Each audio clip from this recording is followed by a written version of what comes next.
Halo semuanya, pada video pembelajaran kali ini kita akan belajar tentang sejarah dan latar belakang kemunculan Tipitaka.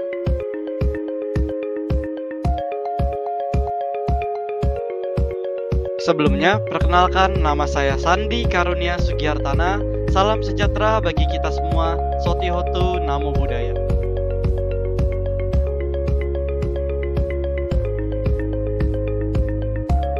Sebelum kita mulai, jangan lupa untuk like, subscribe, dan juga share video ini ke teman-teman kalian agar video ini bisa lebih bermanfaat lagi bagi orang lain. Pertama, kita akan membahas tentang pengertian Tipitaka.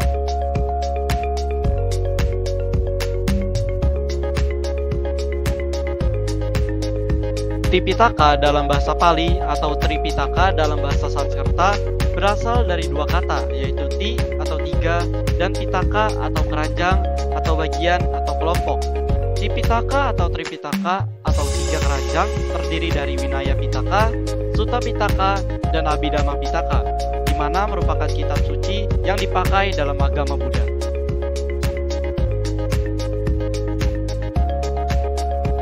Sutta Pitaka berisi khotbah-khotbah Buddha selama 45 tahun membabarkan Dhamma, berjumlah 84.000 sutta. Vinaya Pitaka berisi peraturan para biku dan bikuni, sedangkan Abhidhamma Pitaka berisi ilmu filsafat dan metafisika agama Buddha.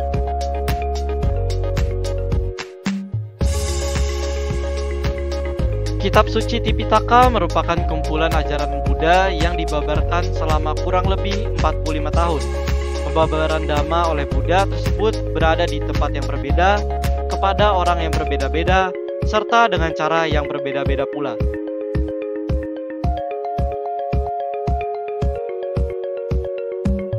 Maka wujud dari kitab suci Tipitaka tidaklah seperti kitab suci agama lain, yaitu hanya satu buku yang tebal.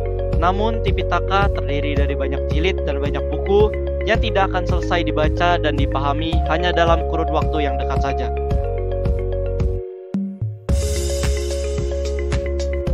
Selanjutnya yaitu tentang sejarah penulisan Tipitaka.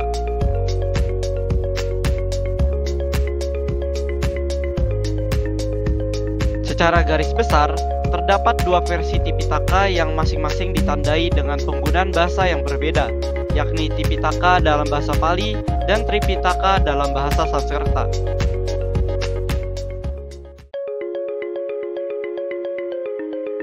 Tipitaka digunakan oleh aliran Theravada, sedangkan Tripitaka merupakan versi aliran Mahayana. Kontroversi utama berpusat pada beberapa sutta yang digunakan oleh aliran Mahayana.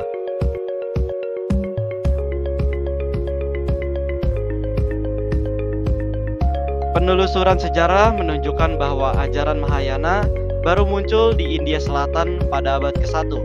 Pada masa sebelum itu, pengikut agama Buddha yang di bagian utara India tidak mengetahui adanya ajaran tersebut. Di sisi lain, pada masa Buddha, ajaran Mahayana sudah diajarkan sendiri oleh Sang Buddha. Ajaran tersebut tidak beredar di alam manusia sebelum ada orang yang kompeten untuk mengajar dan mempelajarinya. Sutta-sutta tersebut diajarkan di alam dewa hingga abad kedua setelah muncul guru-guru di alam manusia yang mampu menguasainya. Kisah mengenai sejarah penyusunan hingga penulisan Tipitaka diantaranya dimulai dari diadakannya sidang Sangha atau konsili pertama hingga konsili keempat.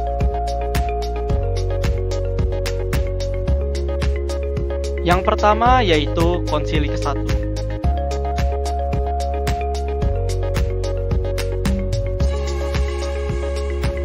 Konsili pertama diprakarsai oleh Yang Arya Mahakasapa dengan dilatar belakangi oleh ucapan Bhikkhu Subhada, yaitu janganlah bersedih kawan-kawan, janganlah meratap.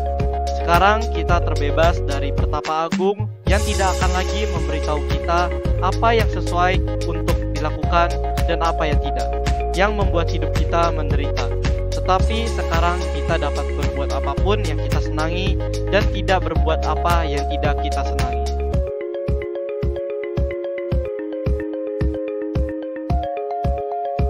Menanggapi hal tersebut, Yang Arya Mahakasapa merasa perlu untuk diadakan sebuah sidang untuk menghimpun dan mengulang kembali semua ajaran Sang Buddha. Sidang Sangha pertama diadakan 3 bulan setelah wafatnya Sang Buddha dan berlangsung selama 2 bulan di Gua Satapani, Rajagaha dengan dibantu oleh Raja Ajata I.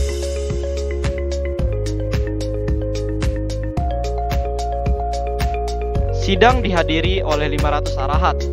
Yang Arya Upali mengulang Winaya Pitaka dan Yang Arya Ananda mengulang Sutta Pitaka. Terdapat juga pemberian hukuman kepada Bhikkhu Cana, yaitu Bhikkhu Cana boleh berbicara apa saja kepada para bhikkhu, namun para bhikkhu tidak boleh berbicara apapun kepada Bhikkhu Cana. Terdapat juga penggugatan terhadap Yang Arya Ananda atas beberapa kesalahan yang dilakukan selama mendampingi Sang Buddha. Berikut adalah beberapa kesalahan tersebut. 1. Tidak menanyakan 10 winaya kecil. 2. Menginjak jubah Buddha. 3. Mengizinkan wanita memberikan penghormatan pertama kepada jenazah Buddha. 4. Tidak memohon kepada Buddha untuk hidup sampai 1 kalpa. 5. Memohon wanita agar diterima jadi bhikkhuni. 6. Tidak memberikan air kepada Buddha.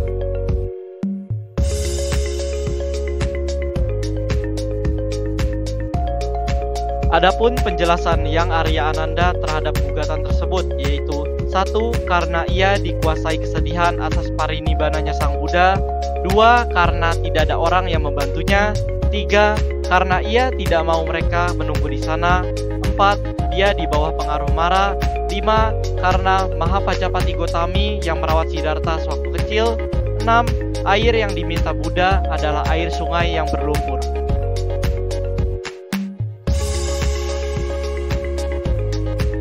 Selanjutnya yaitu konsili kedua.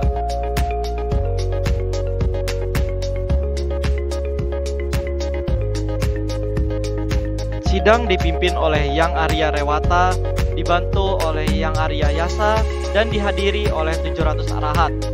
Diadakan 100 tahun setelah konsili pertama dan berlangsung selama 4 bulan di Wesali dengan dibantu oleh Raja Kalasoka. Dilakukan dengan tujuan pengulangan dan penyempurnaan kembali Dhamma dan Winaya. Terjadi perbedaan penafsiran Winaya hingga terbagi menjadi 2 aliran, yakni Mahasanghika dan Stawirawada, yang nantinya merupakan cikal bakal aliran Mahayana dan Theravada sekarang. Mahasanghika berpendapat bahwa yang menghendaki pengulangan Dhamma dan Winaya bukan hanya oleh arahat saja, tapi juga yang belum arahat atau siswa. Sedangkan Stawirawada berpendapat bahwa yang menghendaki pengulangan Dhamma dan Winaya hanya dilakukan oleh para arahat saja.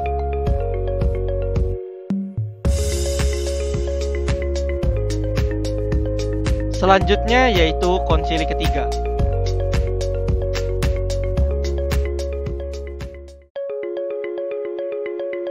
Konsili ketiga dipimpin oleh Bhikkhu Moggaliputtatissa dan dihadiri oleh 1000 arahat. Diadakan lebih kurang 230 tahun setelah sidang pertama dan berlangsung selama 9 bulan di Wihara Asokarama di Pataliputra dengan dibantu oleh Raja Asoka.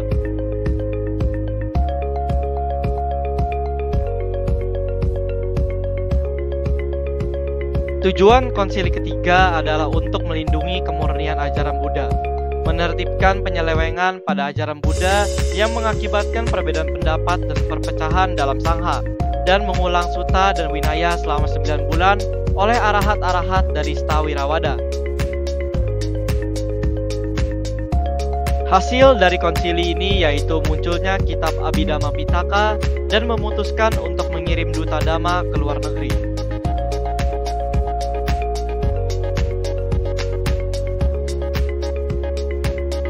Selanjutnya yaitu konsili keempat.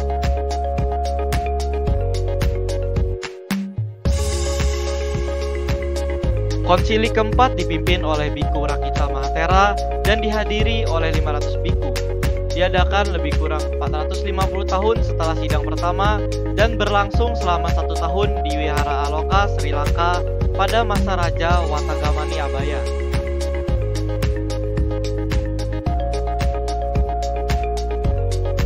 Tujuan dari konsili keempat ini yaitu menertibkan penyelewengan ajaran Buddha yang disebabkan oleh kaum Brahmanisme. Hasil yang didapatkan yaitu Tipitaka untuk pertama kalinya disalin di daun pohon palem, dan juga pengulangan Tipitaka secara lisan. Demikianlah ajaran Buddha yang selama ini diturunkan secara lisan, akhirnya dituangkan ke dalam bentuk tulisan.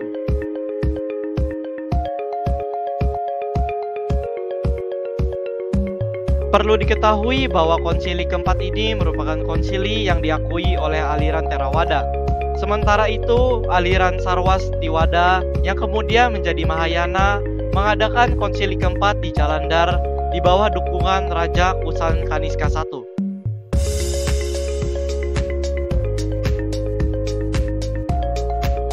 Konsili tersebut diadakan sekitar tahun 100 setelah Masehi dan dipimpin oleh Wasumitra. Konsili kelima dan keenam juga merupakan konsili yang hanya dihadiri biku aliran Theravada. Kedua konsili tersebut diadakan di Myanmar.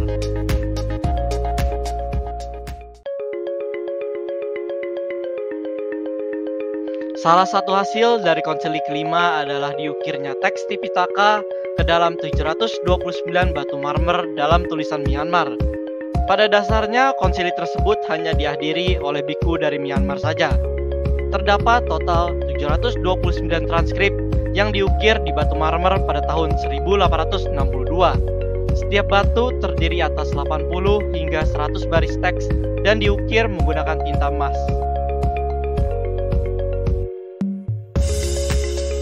Selanjutnya yang terakhir yaitu kondisi yang melatar belakangi penulisan Tipitaka.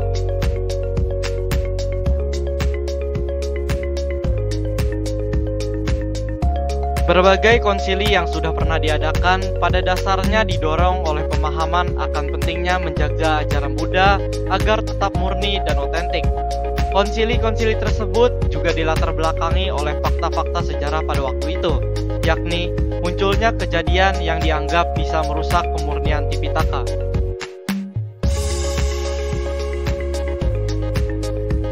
Terdapat cerita menarik saat konsili Sangha yang pertama, yakni Yang Arya Ananda diadili karena tidak menanyakan kepada Sang Buddha mengenai sila kecil apa saja yang boleh dihapus setelah Sang Buddha parinibbana.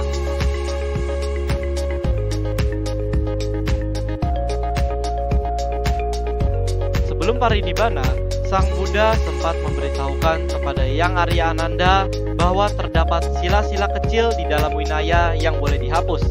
Akan tetapi, karena kesedihannya akan kondisi Sang Buddha yang akan parinibbana, Yang Arya Ananda tidak menanyakan secara spesifik sila apa saja yang dimaksud.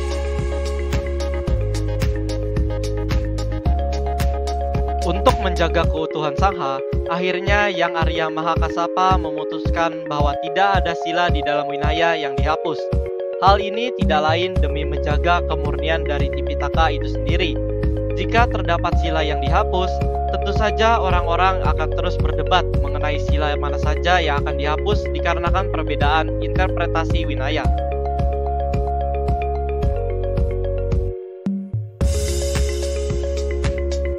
Hingga saat ini, tidak ada satupun winaya yang diubah maupun dihapus karena tidak ada orang yang memiliki kewenangan untuk melakukannya.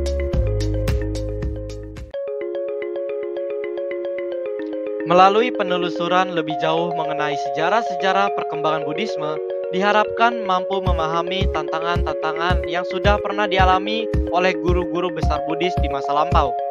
Dengan berlandaskan pada wawasan tersebut, bisa dilihat bahwa kedepannya Tipitaka pada khususnya dan ajaran Buddha pada umumnya juga akan menghadapi tantangan-tantangan yang baru.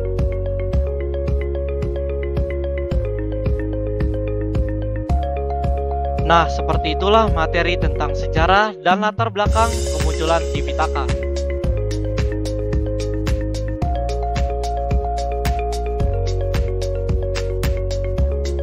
Demikian materi yang dapat saya sampaikan. Semoga materi ini dapat bermanfaat bagi kita semua. Saya Sandi Karunia Sugiartana pamit undur diri. Apabila terdapat kesalahan baik dalam ucapan maupun tutur kata, mohon dimaafkan. Dan terima kasih bagi yang sudah menonton video ini. Sabe Sata Bawantu Sukitata. Semoga Semoga semua makhluk hidup berbahagia. Sampai jumpa.